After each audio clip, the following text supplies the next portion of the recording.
Student Solution.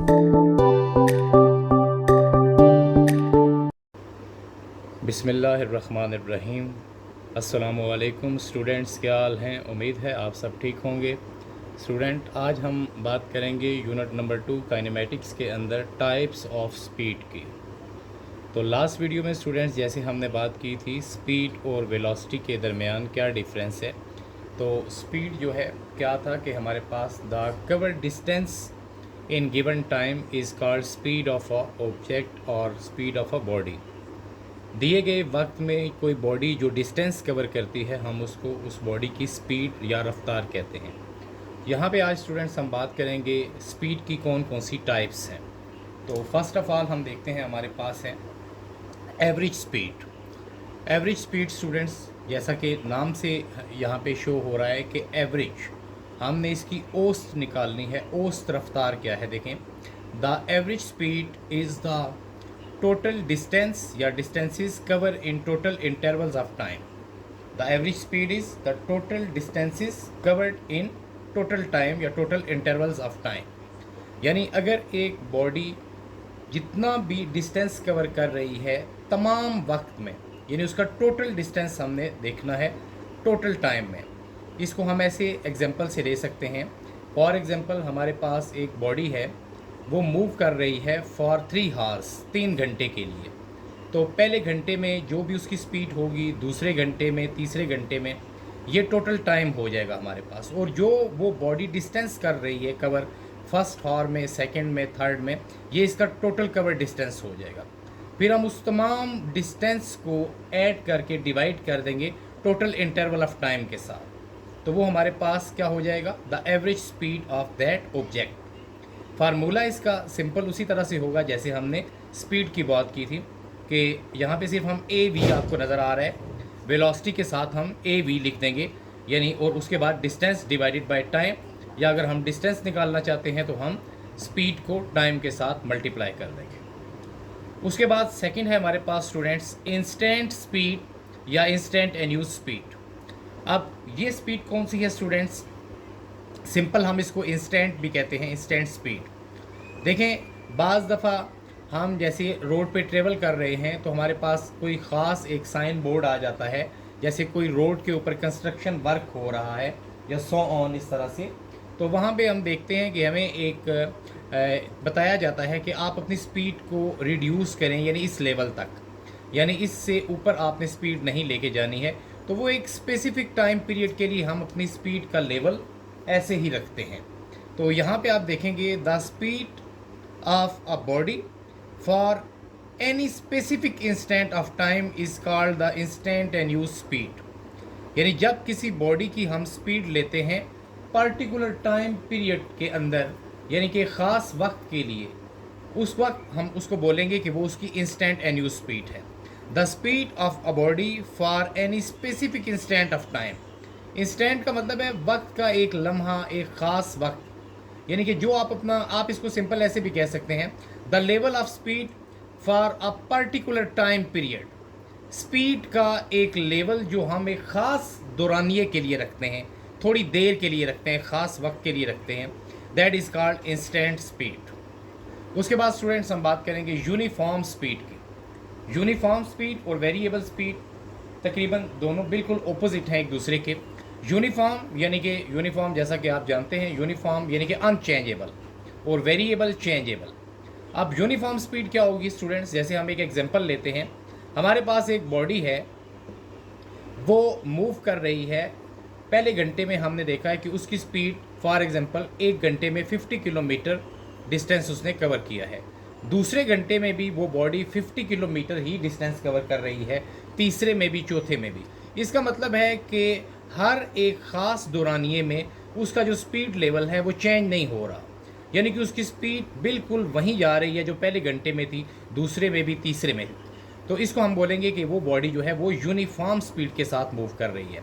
जैसे for example if an object cover equal distances in equal interval of time then it is called uniform speed. अगर कोई body equal distance cover करे, बराबर फासला cover करे बराबर वक्त में, जैसे फॉर एग्जांपल हम बाइक पे जा रहे हैं, हमने नोट किया है 10 मिनट के अंदर हमने 20 किलोमीटर फासला तय किया है, फिर हमने नोट किया कि अगले 10 मिनट में मज़ीद 20 किलोमीटर हमने फासला तय किया है, तो हम कहेंगे इसको कि हम यूनिफॉर्म स्पीड के साथ मूव कर रहे हैं। उसके बाद स्टूडेंट्स, यूनिफॉर्म स्पीड का जो ऑपोजिट है दैट इज़ वेरिएबल स्पीड।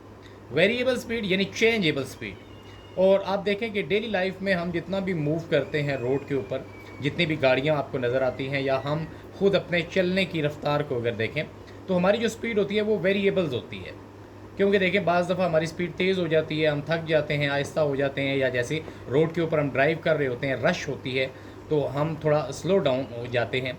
फिर इसी तरह से जब जैसे रोड के ऊपर क्राउड वगैरह नहीं है, आप स्पीड में जाते हैं, तो डेली लाइफ में जो हमारी स्पीड होती है वो वेरिएबल होती है, यानी वो यूनिफॉर्म नहीं होती, वो चेंज होती रहती है, अप डाउन उसमें होता है। तो ये वेरिएबल स्पीड क्या है students? If an object does not cover equal distance in equal interval of time. If an object does not cover equal distance, अगर एक ऑब्जेक्ट बराबर फासला कवर नहीं कर रहा इन equal interval of time, does not cover equal distance in equal interval of time, अगर कोई body बराबर फासला बराबर वक्त में तय नहीं कर रही है, then we can say that the object और body is moving with variable speed. फिर हम ये कहेंगे कि वो बॉडी जो है वो वेरिएबल स्पीड के साथ मूव कर रही है। यानी फॉर एग्जांपल फर्स्ट 10 मिनट्स में हमने 20 किलोमीटर फासला कवर किया है, हमने देखा कि अगले 10 मिनट्स में हमारी स्पीड 20 नहीं है, या तो 25 हो जाती है या फिर कम होकर 10 या 15 पे आ जाती है। तो जब हमारी स्पीड बार बार मुसलसल अप डाउन होगी तो हम कहेंगे कि we are moving with variable speed. अब स्टूडेंट्स हम इसी के साथ बात करेंगे टाइप्स ऑफ वेलोसिटी की। अगर तो स्पीड और वेलोसिटी के अंदर जो मेन डिफरेंस था वो ये था कि स्पीड के अंदर जैसे हमने बात की थी कि कोई ख़ास डायरेक्शन नहीं होती है, लेकिन वेलोसिटी के अंदर एक डायरेक्शन होती है। उसकी वजह यह है कि स्पीड के अंदर हम डिस्टेंस कवर करते हैं और वेलोसिटी के अंदर हम डिस्प्लेसमेंट कवर करते हैं। लास्ट वीडियो में हमने तफसील के साथ बात की थी कि जब आप पॉइंट ए से पॉइंट बी की तरफ, जैसे फॉर एग्जांपल यहाँ पे आप देखें कि अगर हम लेते हैं ये हमारे पास पॉइंट ए है स्टूडेंट्स, और ये हमारे पास पॉइंट बी है, और अगर हम ए से बी तक बिल्कुल सीधा जा रहे हैं एक डायरेक्शन में, तो हम कहेंगे कि ये ए और बी के दरमियान में शॉर्टेस्ट लेंथ है, शॉर्टेस्ट कवर डिस्टेंस है, शॉर्टेस्ट गैप है, इसको हम डिस्प्लेसमेंट बोलते हैं। और इसमें देखें आपको एक ख़ास डायरेक्शन नज़र आ रही है बिल्कुल सीधी, फ्रॉम ए टू बी और आइदर बी टू ए। लेकिन अगर हम ए से बी की तरफ यानी एक जगह से दूसरे मुकाम पर अगर हम सीधे नहीं जाते, हम इस तरह से होते हैं, ऐसे मूव करके जाते हैं, इस तरह से ऐसे। जैसे फॉर एग्जांपल एक पॉइंट से हम दूसरे में, जैसे हम घर से स्कूल की तरफ जा रहे हैं, हमें घर से स्कूल वाली जो बिल्डिंग है वो सामने नज़र आ रही है, लेकिन हमें ऐसे जाना पड़ता है, स्ट्रीट्स के अंदर या गलियों के अंदर घूम के हम जाते हैं। तो फिर ये जो हम इस तरह से लंबा फासला कवर करते हैं, हम इसको डिस्टेंस कहेंगे। लास्ट वीडियो में हमने बात की थी कि डिस्टेंस जो होता है वो होता है the total length between two points. और स्पीड के अंदर स्टूडेंट्स हम डिस्टेंस कवर करते हैं, इसलिए स्पीड जो है वो एक स्केलर क्वांटिटी है, इसकी कोई डायरेक्शन नहीं होती। अगर वेलोसिटी के टर्म में हम लेंगे इन्हीं सारी बातों को, हम उसको ये भी कह सकते हैं टाइप्स ऑफ वेलोसिटी, लेकिन जहाँ पर डिस्टेंस है हमारे पास वहाँ पर डिस्प्लेसमेंट हो जाएगा। तो अभी स्टूडेंट्स इंशाल्लाह नेक्स्ट हम बात करते हैं एक्सेलरेशन की, और एक्सेलरेशन क्या है, और इसी तरह से एक्सेलरेशन हम जब देखते हैं नेगेटिव एक्सेलरेशन होता है हमारे पास, या सिंपल एक्सेलरेशन, या जिसको हम कहते हैं रिटार्डेशन, वो क्या है, अभी हम इंशाल्लाह बात करेंगे एक्सेलरेशन के बारे में। स्टूडेंट्स अभी हम बात करेंगे एक्सेलरेशन की। एक्सेलरेशन क्या है, देखें जिस वक्त रेट ऑफ वेलोसिटी चेंज हो रहा होता है, हम कहते हैं कि बॉडी के अंदर एक्सेलरेशन जनरेट हो गया है। तो अब हम प्रॉपर डेफिनेशन लेते हैं एक्सेलरेशन की। Simple, the rate of change of velocity is called acceleration. यानी कि जब एक बॉडी की वेलोसिटी चेंज हो जाएगी तो हम कहेंगे कि इसके अंदर एक्सेलरेशन आ गया है। अब यहाँ पे देखें कि जो मैथमेटिकल फार्मूला है हमारे पास, एक्सेलरेशन को हम स्मॉल ए से शो करते हैं, del we divide by del t. यहाँ पे जो आपको ट्राइंगल की तरह से डेल्टा या डेल का साइन नज़र आ रहा है, इसका मतलब है चेंज, यानी change in velocity in given time, या हम इसको यूँ भी लिख सकते हैं कि v F minus we I divide by t. ज़्यादा आपको ये फॉर्म न्यूमेरिकल्स के अंदर आप देखते हैं, ये यहाँ पे आप देखें कि वी एफ जो है हमारे पास वो फाइनल वेलोसिटी है और वी आई इनिशियल वेलोसिटी है।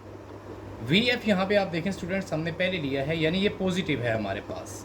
यहाँ पे देखें इसके इनिशियल में कोई साइन आपको नज़र नहीं आ रहा, और वी आई जो है वो माइनस में है। इसका मतलब है कि जब कोई बॉडी मूव कर रही होगी उसकी देखें इनिशियल वेलोसिटी माइनस में है, यानी कि जो शुरू में वेलोसिटी है वो कम है, लेकिन बाद में जो वेलोसिटी उसकी है वो ज़्यादा हो गई है इन गिवन टाइम, तो हम कहेंगे कि इसके अंदर एक्सेलरेशन आ गया है।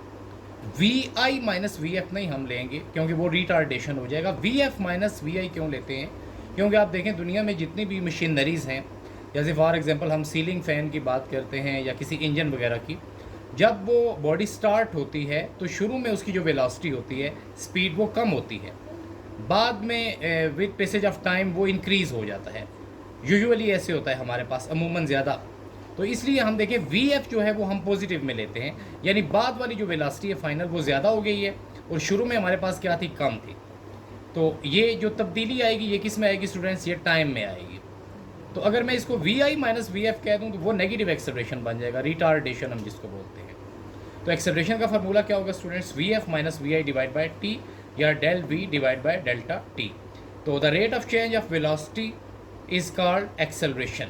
और एक्सेलरेशन का यूनिट अगर हम देखें तो वो है मीटर पर सेकंड स्क्वायर। इससे पहले स्टूडेंट्स हमने वेलोसिटी या स्पीड के यूनिट की बात की थी, वो मीटर पर सेकंड था। यहाँ पे देखें मीटर पर सेकंड स्क्वायर क्यों है, ये हमारे पास सेकंड के साथ स्क्वायर क्यों है। जैसे फॉर एग्जांपल यहाँ पे हम लेते हैं, देखें हमने बात की थी कि जो वेलोसिटी का यूनिट होता है स्टूडेंट्स वो सिंपल होता है मीटर पर सेकंड है। आप मीटर पर सेकंड को इस तरह से भी लिखते हैं, देखें जैसे यहाँ पे मैं ले रहा हूँ इसको, यूँ भी हम इसको लेते हैं मीटर पर सेकंड, ये हमारे पास वेलोसिटी का यूनिट है। लेकिन यहाँ पे हमारे पास कि rate of change of velocity, अब वेलोसिटी के लिए तो यूनिट आ जाएगा मीटर पर सेकंड, लेकिन डिवाइड बाय क्या है, ये चेंज किस में आ रही है, टाइम के साथ। तो अगर मैं यहाँ पर भी टाइम ले लूँ नीचे, तो टाइम का यूनिट क्या होगा हमारे पास, सेकंड हो जाएगा। अब इसको अगर मैं थोड़ा सा आगे लेके जाता हूँ, देखें हम इसको सॉल्व करते हैं, मीटर पर सेकंड हमारे पास ऊपर क्या है, मीटर पर सेकंड, और ये सेकंड जो है ये इसकी पावर यहाँ पे सेकंड की 1 है। जब according to laws of exponent मैं इसको ऊपर लेके जाऊँगा तो ये भी -1 हो जाएगा, यानी कि फिर ये जाके देखें -1 हमारे पास बन जाएगा। तो -1 एंड -1 हमारे पास क्या आ जाएगा, दिस विल बी मीटर पर सेकंड स्क्वायर। इससे हम इसका यूनिट मीटर पर सेकंड स्क्वायर लेते हैं एक्सेलरेशन पे। उसके बाद स्टूडेंट्स हम बात करते हैं कि positive acceleration mean increase in velocity. जब हम बात करते हैं कि एक्सेलरेशन पॉजिटिव है, इसका मतलब है कि बॉडी की वेलोसिटी शुरू में कम थी और बाद में ज़्यादा हो गई है, इसको हम पॉजिटिव एक्सेलरेशन कहेंगे। और सेम इसी के ऑपोजिट हम जाते हैं, whereas the negative acceleration mean decrease in velocity with time. लेकिन आप देखते हैं कि जैसे जैसे टाइम गुजर रहा है हमारी स्पीड रिड्यूस हो जाती है, टाइम गुजरता जाता है लेकिन स्पीड हमारी कम हो जाती है, फिर जो हमारे पास एक्सेलरेशन आएगा वो नेगेटिव एक्सेलरेशन होगा, जिसको हम रिटार्डेशन भी बोलते हैं। अब इससे रिलेटेड स्टूडेंट्स लास्ट हम बात करते हैं यहाँ पे कि uniform and non uniform acceleration कौन सा होता है। तो यहाँ पे देखें यूनिफॉर्म वेलोसिटी की जैसे भी हमने बात की थी पीछे, और यूनिफॉर्म स्पीड की। यूनिफॉर्म यानी जो मुसलसल एक्सेलरेशन होगा, और नॉन यूनिफॉर्म जो वेरिएबल एक्सेलरेशन होगा। अब क्योंकि एक्सेलरेशन क्या है हमारे पास, the rate of change of velocity is called acceleration. जिस वक्त किसी बॉडी की वेलोसिटी चेंज होगी वो एक्सेलरेशन कहलाएगा।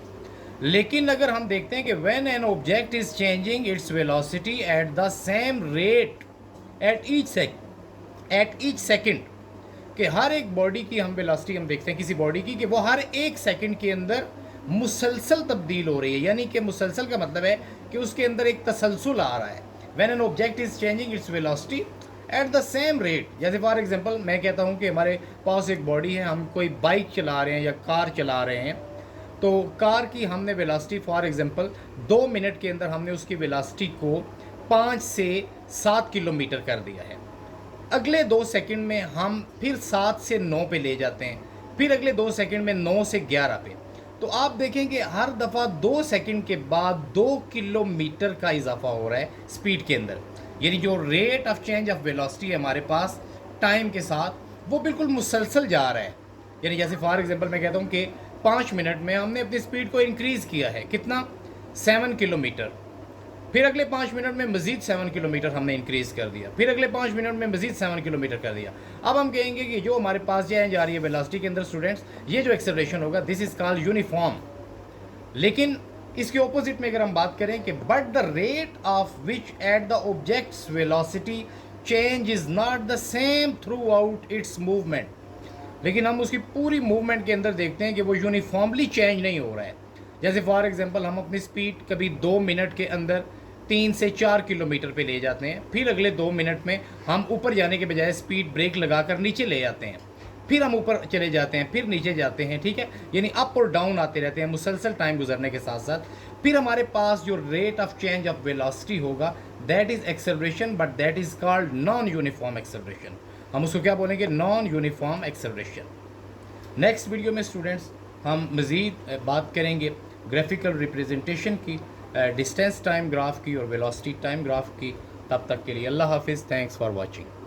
Thanks for watching.